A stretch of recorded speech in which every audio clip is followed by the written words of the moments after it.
I don't know what's going on, but you can't be in here. I've been shot. What? What do you mean? Can I use the phone? Who shot you? Can I use your phone? You gotta go. I don't want no parts of this. The police is riding around here all the time. They'll help you. It was the cops that shot me. Oh man, this is going to be an amazing movie, Black and Blue. Oh hey, we're about to start Extra Butter, but I wanted to tell you about this movie specifically because we're dedicating an entire half hour to it. Academy Award nominee Naomie Harris in it, Tyrese Gibson in his best performance to date in this movie. And I'll tell you why it's special to me, because one of my good friends directed this movie and did a great job. His name's Deon Taylor, and if ever you get a chance to meet, you should meet him sometime. Wait a minute, you are him! What's up, man? It's good, man. Thank you for having me. I didn't know if you knew or not, you may have overheard my little conversation with me, but we're doing a half-hour special on your movie, Black and Blue. We have to. All we right. need 30 minutes to talk about this one. That's right, all the stars joining us too, so don't move, we're gonna do that. We'll be right back. And welcome back to our very special Extra Butter. It's a half hour dedicated to this guy's movie, Black and Blue. Yes. Ladies and gentlemen, Yes. you missed moments ago. It's Deon Taylor. Thanks for hanging out with Thank us. you so much, man. I love the show. I'm so proud of you, I man. love the show, man. Just watching your success, every time I talk to you, you know, we're friends and I should just be happy for you, but I'm also happy. I almost like break down crying because I'm so proud of you. Go ahead, man. You know what? It is, it's an exciting time, man. And it's a great time to be a dreamer. You know what I mean? So, doesn't matter if it takes you 12, 13, 14 years to make your dream come true. It's a good time to be that. And there are some people who are talented like you and it just falls their way. And then some people, some of my favorite Hollywood directors have had to hustle and make it for themselves. Not only did you do that, you kind of reinvented the industry. You made a movie called Meet the Blacks. Oh, man. And you put that in theaters yourself, and then overnight it became a success, and other filmmakers start thinking about doing the same thing. No, you're right, man. Meet the Blacks was an incredible venture for us. I mean, it was a very scary venture. The reality was we couldn't find distribution anywhere. Right. And I had been doing this for so long, man. That was the last film where I said to myself, I'm going to give this movie to someone and let them have it. Right. And we put the movie in the theaters by ourselves, and that movie opened #4 in the world. In a moment, we're going to get to Tyrese and some of the most amazing talents and some of the career best performances. Yes. But when you talk about career best performances, can we talk for a moment about my work in Chain Letter? That's one of his other movies. We always have to talk about it. If you didn't see my scene, take a look. We are live on the scene with a shocking new development in the teen murder spree. Man, we always talk about that scene. Can I tell you about how that scene came to be? I was on the set just kind of like this, covering your movie. You said, hey, we need a reporter in our movie. Here, man. Could you step 3 feet to the right and do the same thing, only talk about a murder, suicide, whatever. Thanks for having me in your movie. Oh, my God, man. No, I was happy to be a part of that movie and proud to see your career. Man, we just starting out, man. We were like scrapping, man, you know, trying to figure out how do you make a movie? What do you do? You know, and you were there. And that's something that's absolutely priceless. You know that? Well, you're loyal to your friends, and you've got a lot of famous friends. The list, we open up your phone right now, and you'd be crazy impressed by who he's got in there. But I love the bond that you have with your star in this movie, Tyrese, because your career, you interwove with the hip hop and R&B universe for a while. Yeah. And so joining forces with Tyrese, you kind of come full circle. Yeah, man, it's really interesting when you look at, when you were growing as a filmmaker, you look at so many people that you were fans of, you know what I mean? Where you're like, oh man, that's Tyrese. And now you're like sitting next to him in a car, and you're like, it's just crazy, you know, but it's a blessing, man. And it's a real humbling experience to realize that these are real people. Right. Regular people. You know, you see them on posters and, you know, in trailers and at concerts, and you're like, oh man, I wonder, these are just like me and you, man. You know what I mean? So it's wild. That's one of the best things that I've noticed as a director is meeting people and realizing like they're just like me and you. Yeah. I got to pause your conversation about Tyrese to throw to your conversation with Tyrese. Take a look. 50 people will sit in the same chair that I'm sitting in right now and tell you this is a career best performance from you. Oh my God. Amazing work. Yes. Thank you very much, sir. It means a lot, man. Did you have a feeling that it was there on the script? Or did you know on the set? When did it hit you how powerful this was? You know, it was definitely a feeling. You know, even though it was my first time ever working with Deon, he creates this fun but really vulnerable environment, and Naomie did the same. I think for me, coming in town 2 weeks before we started filming and just wanting to smell the cologne and the energy of New Orleans put me into the headspace. Table reads, spending time with Naomie and saying, let's figure out nuances beyond what's on the page. Put us in that place. And I knew going into this that this was gonna be a movie for Eric Garner, Tamir Rice, Trayvon Martin, and all of the innocent men and women that we see all over social media, movements, aggressive inner city outrage. And so you could either have a picket sign and have that to be your voice, or you could make a statement via movie. And it's unfair to say that all police officers are bad, but there are some really bad people out here, and they happen to be wearing uniforms, and we're on the receiving end of whatever they want to dump on us. So I pull from a real place, because I've been on the receiving end of that. And so living through the Rodney King riots, living through Nipsey Hussle, living through the O.J. Simpson rioting, born and raised in Watts, South Central LA, I just had to pull from a real place. So we all went into this thing knowing that we were carrying a very different torch that comes with some real responsibilities. So thank you for everything. This means a lot, because you know, we go and make a movie because we want real movies with real statements to be successful, because it creates an opportunity for more real movies to be made. Got enough shucking and jiving and dancing around out here, so we really appreciate all this. As we wrap it up, what are you laughing at? He don't want to say it. Love you, bro. Thank you so much, man. Nice to see you again. I love seeing the chemistry between you two together. Yeah. Now, in terms of directing Tyrese, did you have to make small corrections, big corrections, or did he hit the marks you hoped he would meet? No, when I got with Tyrese for the film, it was a really, really good time, because it was a movie that required him to lose himself. You got to remember, this guy's been doing Fast and Furious now for 12, 13 years. Right. You know what I mean? Same character. Roman Pierce, right? Over and over. And I'm coming to him saying, hey man, remember when you were John Singleton? Remember Baby Boy? Remember when you had to actually go into your craft as hard as you can? I need that right now. And there's no guns.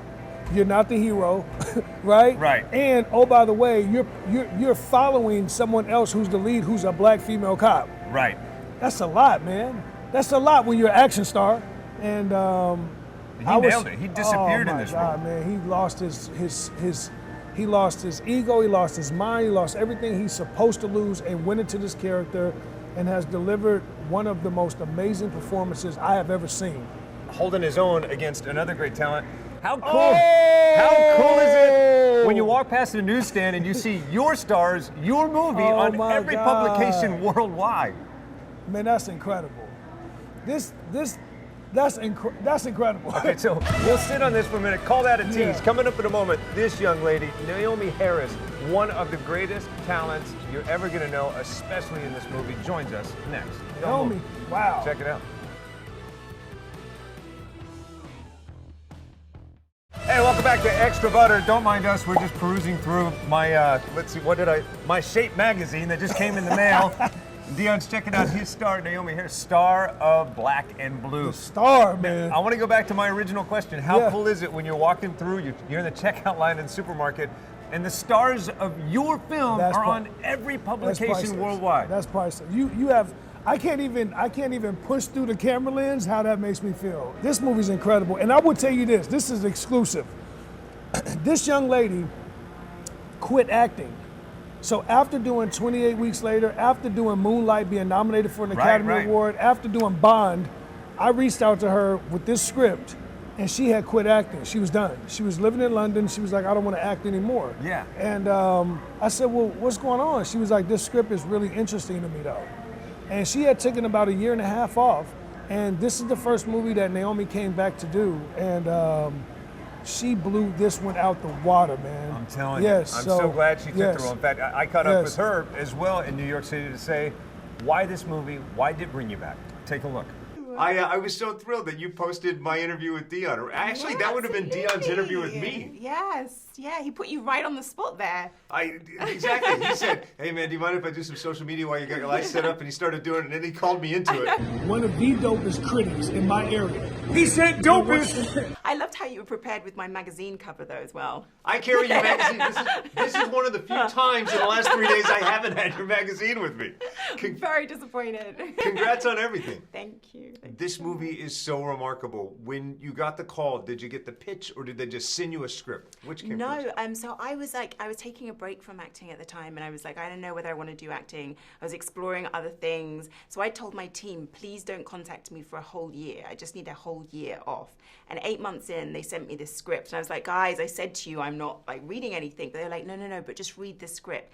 And then I read it and I was blown away. I was just on like the edge of my seat the whole time. It was so thrilling. And then it also had this amazing, powerful message as well. And I thought that's the kind of thing I want to be part of.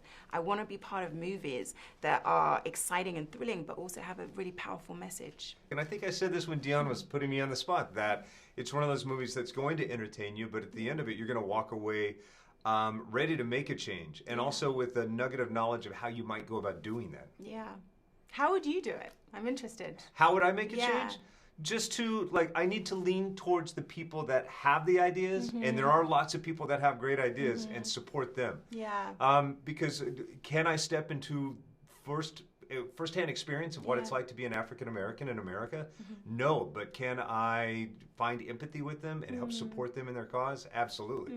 I think that's wonderful. Anybody I think one of the can things that I felt like my take-homes was like, I really wish that there was greater contact between the police force and the communities that they police. Right. Because I think so often the police just go into those communities when there's something terrible that's happened and they're dealing with just criminals. So they don't get a real sense of what that community really is like, because there are all kinds of people in those communities. And if they had an opportunity to do some kind of, I don't know, social work in those communities, it would make a huge difference, because I think they feel a connection and an investment in the communities that they don't have at the moment. Amen. So that's my solution. You know, so I'm offering up. There you go. I like it. It's out there. We're all going to come out of the movie offering up solutions. That's right. Yes.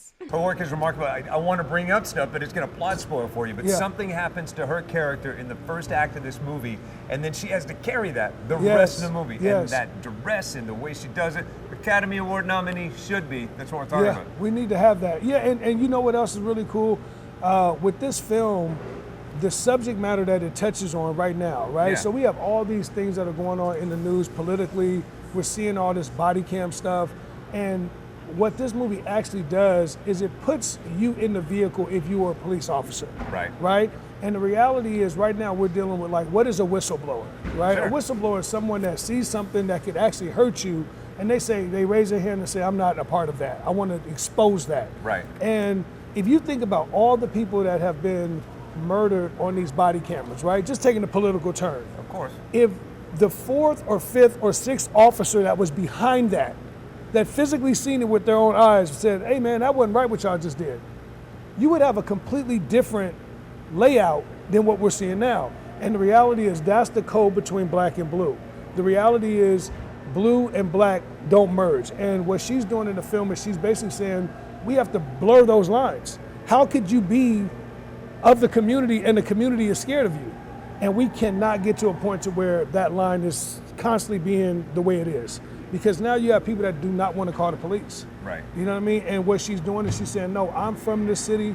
I was born and raised in New Orleans. I'm a cop here, and this is how we're going to start doing things. I'm telling you, this movie is damn entertaining, Yes. and then there's a nugget of solution buried in it if you just go see this movie, and Yes. you will. Coming up in a moment, Nafessa Williams, Yes. Frank Grillo, and Mike Colter. Mike Colter and Frank Grillo. Can I just say this real fast? Yeah, it's a tease, but go ahead. Can I say that Frank Grillo is the baddest mother in the world. Are you kidding me? Do you know who Frank is? Frank Grillo. You must not know who Frank Grillo is. I know who Frank Grillo is. Frank, they don't know who you are, Frank. They don't know who you are, Frank. I hang with Frank Grillo. I can tell you stuff.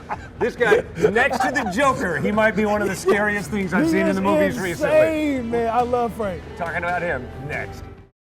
Hey, welcome back to Extra Butter and a half-hour special dedicated to all things black and blue. Lovely to be joined by my friend and the director du jour, the talk of the town, Deon Taylor. Thank you so much. And by town, I mean me. Hollywood, New York, and beyond. This is opening And worldwide Compton. at the same And time. Compton. And Compton. And Fresno. We talked about Tyrese. We talked about Naomie Harris. Now I want to get to another dynamic trio that's in this movie. You got Nafessa Williams. Yes. You got Mike Colter, who you probably know as Luke Cage in the Marvel Universe. Yes. By the way, when are you going to do a Marvel movie? Man, I don't know, If man. you could direct any Marvel character, which one would it be? Which one would you take Blade. over? Blade? Oh, do that. Blade. Make that happen. Blade. Make it to the universe. We'll make Yeah, that man. happen. Me, Mahershala, and Blade. That would be a good fit. I would like to do that film. All right, write that down. Let's make that Yeah. happen. I'm going to call some people. All right, and also in this movie, Frank Grillo. Now, you said you don't know Frank. I know Frank. Let me tell you, Frank Grillo is phenomenal. I met him first. I jumped up on set with Joe Carnahan when he was shooting the Alaska scenes for The Gray, and I knew this guy was going to be a breakout star. And then fast forward to about a year ago, I was on the set with him in Atlanta. Right. Now keep in mind, I just popped onto the set to go, "Hi Joe, how's everything going? You making movies? This is fun." I'm there for 2 hours and I'm exhausted. Yeah. And now it's like 2 in the morning and Frank goes, "Let's go grab a bite to eat, fellas." Oh my Frank Mason God. calls, gets a restaurant open, Yeah. we go out. Those guys, they're strong. Frank Grillo is crazy. He's a pit bull. He is a pit bull. He's a pit bull. He was, I did not know Frank until I met him on this film. Okay. We went and sat down and had dinner together. He read the script. He was like, "Man, this is interesting." When we finished, he was like, "I'm gonna do this movie because I like you." And I had no idea that me and him would form a bond and a relationship the way we did. And man, I will tell you, without him in this film, he was a godsend because we needed someone that could have the proper weight and the proper energy to actually chase Tyrese and Naomie Harris. Right, and be a bigger threat than Mike Colter. Right. And this guy here, he had all of that, and he had the chops. And you know, what's interesting about Frank is he's one of those actors that he doesn't need to say much to explain to the audience what he's thinking. Right. And those are big things when you're an actor and a director. That's what you really need to find in these types of films, because you can't always say, "I'm going to go get those people." Like sometimes it's about what's working in his mind. And Frank is an absolute darling to work with, man. Mike Colter was incredible. Yep. Mike Colter plays against character in this film as well. Sure. He, you know, although he's been Luke Cage, he doesn't normally play the heavy. Right. And this was a stretch for him, and he killed it. Nafessa, obviously she's up and coming. I believe she's like the new Taraji to me. Yeah, agreed. She's very energetic, very, very for the culture. Comes from Philly. Big heart, big mind, big soul, and everything about her like just pops off the screen. And I'm so excited, Mark. I'm shaking with excitement for this film. Yeah, it's great. You know what those 3 people have in common? What's that? Their love of their director. Take a look. Deon Taylor, you and I are friends with Joe Carnahan. He's your business partner. Same with Deon. I've known Deon for most of his career too. We're really good friends, and I've never seen the level of excitement he had going into a movie like this. Oh yeah. He was on. I was saying earlier to people. Somebody asked about it when I read the script. I went. I met him first and said I would do the movie without reading the script. That's how much I was blown away by. And there was no script at the time. I think he just talked to him in person. Then he got this movie. I think he really got him. I think he got Frank to say yes, and then he got a script. Exactly. For me, Deon's energy is so contagious, and it's what carried us through in this film. And I believe it's his energy that you will also feel in this movie. Obviously, with him being the director. But I think the script is what got me. I can never say enough that I love being a part of films that help shift the culture and being timely. And this is that. Right. Mm-hmm. And Frank, your performance is so good in this, and while I want to congratulate you, I'm also worried that people are simpletons like me. We can't distinguish actors from their roles. People are going to come up and kick you in the shin. No, I know. Lately I play a lot of bad guys, and it comes kind of easy. So I maybe have to talk to my therapist. Yeah. I'm gonna take some photos with him after this to make sure I post him and say, look, he's a good guy. Like, make sure give him a pass. He's good. He's all right. He's all right. Father of 3. I'm a daddy. Yeah. You're gonna need the endorsement from multitudes of people going, it's acting. It's just acting. Guys. Now you can tell when stars are saying they love the director because they want to be in that director's next movie, but they do, and they genuinely love you. They would do anything. Like you said, Frank is a pit bull. And that also comes with the pit bulls are loyal. Yeah. And Frank is loyal to the day is long. Yeah, he's one of those actors that you stay in touch with. Right. Because outside of what you're doing with them work-wise, you actually like the person. Right. And I really, really love Frank. I think he's a good person. And pretty much everyone that I normally pick in a film, right, it's because of that first. Like, I like who you are. And I'm a people person, man. And being a regular person from, the inner city, it's hard to find genuine people. And when you find them, you have to make sure you keep them with you. So if you find a genuine person and they're talented, it's like, it's a slam dunk. So that's why you see me reuse a lot of people a lot, because I'm like, oh man, this is a brilliant person for this role. Yeah, sure. And it's a good person. So you can't beat that. Well, thank you so much for hanging out with us for the half hour. Thanks for putting up with my goofy ass all these years, oh, man. You're I incredible, appreciate man. you. This is one of the best people in the business, man. You're one of the best I will say this, October 25th, please, go see this film, go support this movie. We need everyone out there to go rally around films like this, because when we make movies like this and they're successful, we also tell Hollywood that we want more movies that have more substance for the culture and for people. And we don't always, although we love all the fast action, high-paced movies, sometimes we do need to have movies that actually ring a bell and say something to our people. So please support this film, man. We really need it. October 25th, Black and Blue. Makes the world a better place. Yes, sir, man. Nothing else to say. Appreciate you, man. Thanks for hanging out, man. Extra butter, man. Get out of here, man.